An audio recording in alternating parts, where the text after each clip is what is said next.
Je m'appelle Camille Sonia et j'ai 11 ans. Oh, Ça va. la même routine. Vous croyez que les adolescents n'avaient rien à dire? Sur les canaux de chat, en tout cas, ils sont intarissables.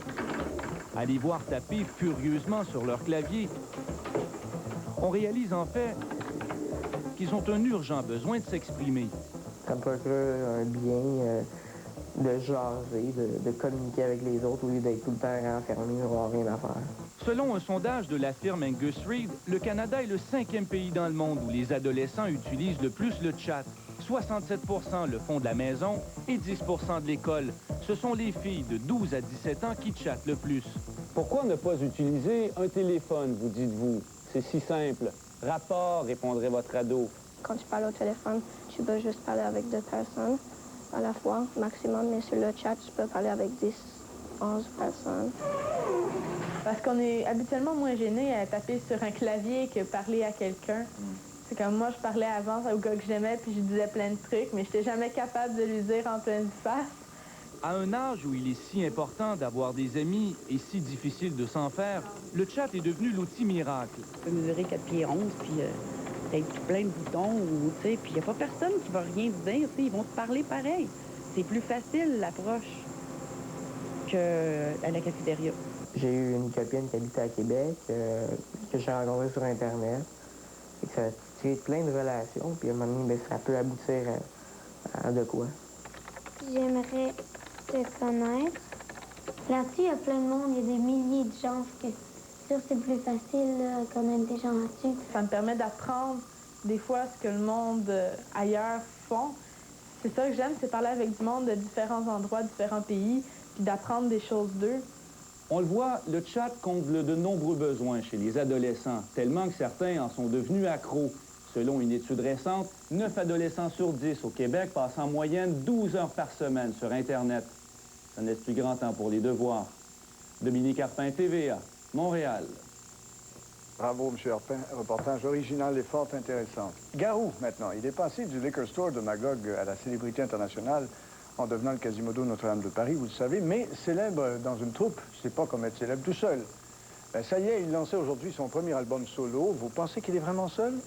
Ah non, il y a l'équipe, bien sûr, mais en bonnie, et ça, c'est classe, hein, des gardes du corps. Pascal Wilhelmy. On a mis le paquet pour ce premier lancement. Une liste d'invités où il faut montrer patte blanche, des gardiens de sécurité très nombreux, et puis une conférence de presse où même René Angélil, gérant de l'artiste, s'est déplacé. C'est ça qui est le cadeau du show business. C'est quand on voit quelque chose qui nous donne des frissons, puis qui nous donne envie de travailler, puis qui nous fait aimer ce métier-là. Moi, j'ai eu ce choc-là, ça va faire 20 ans dans 2 mois quand j'ai entendu Céline pour la première fois.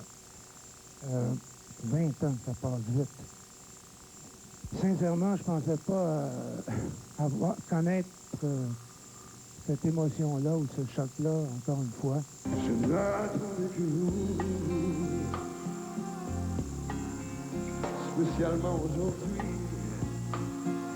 En ce jour, je n'attendais que vous. Il y a aussi eu une prestation attendue. Garou Nerveux nous a livré quelques nouveautés, se disant aussi très fier de cet album sur lequel il soutient avoir eu le plein contrôle. On a reçu des chansons du Québec, de la France, de partout. Puis là, on écoutait. Puis quand je m'arrêtais sur une, c'était vraiment parce que j'imaginais le moment du spectacle. Je suis un gars de scène, moi, je suis pas un gars d'album, c'est mon premier. Puis j'ai eu la chance d'avoir le plus beau cours, comment faire un album.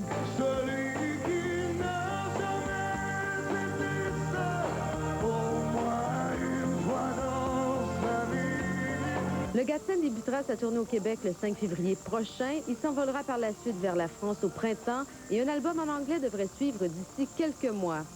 Pascal Wilhelmy, TVA, Montréal. Au prochain cours, nous parlerons des premiers signes du rhume, symptômes, traitements.